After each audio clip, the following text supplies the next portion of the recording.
Alrighty, ladies and gentlemen, the next thing we're going to do is we are going to practice threading our needle. We've got our wingspan length of string, and we've also got our needle here, so I'm going to show you how to thread. Remember, we know that this is a needle because on the one end we've got our eye here, which has the hole in it, and on the other hand we have the point, which hurts. So you want to be careful, don't stick your finger into the other end.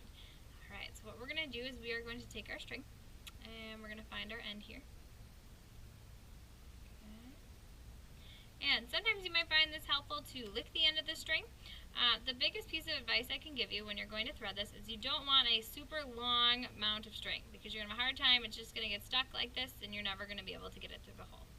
So you're going to want to hold the string as short amount as you can between your two fingers. And then you're going to very carefully thread it through that needle. And when it comes out the other end, I'm going to go ahead and grab it. And now you can see we've got it through there. This might take you guys a little bit of a try, so don't get too frustrated. It is going to take some practice. Once you have gotten it through there, what we're going to do is we are going to very carefully pull the string until your two ends meet up. Okay, so now we've got our two ends of string here, and we're going to make those guys even. Your needle should be all the way on the other end.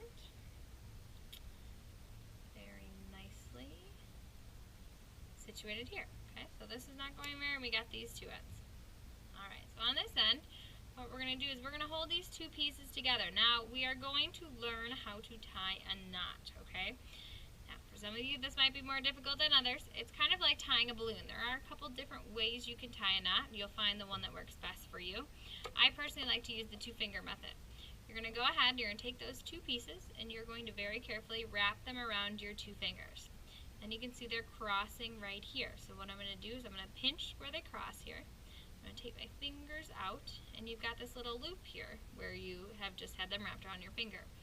What you're going to do is you're going to very carefully make sure those strings are still crossing, and you're going to tuck that loop here through the middle. Alright, and then what we're going to do is we've got this loop. We want to try and get as close to the end as we can because we don't want to waste any strings. So you're going to very carefully pull that loop until it is tight. And now you've got one knot. Now here comes the tricky part. We have to do that same thing again and get a second knot right on top of this one so it's nice and big. So we're going to wrap it around our fingers again. Got them crossing here. You're going to pinch that, pull out your fingers. You've got a loop.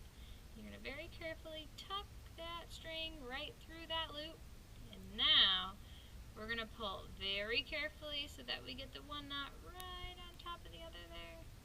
And perfect. Once you're done with this, we will start to learn how to sew.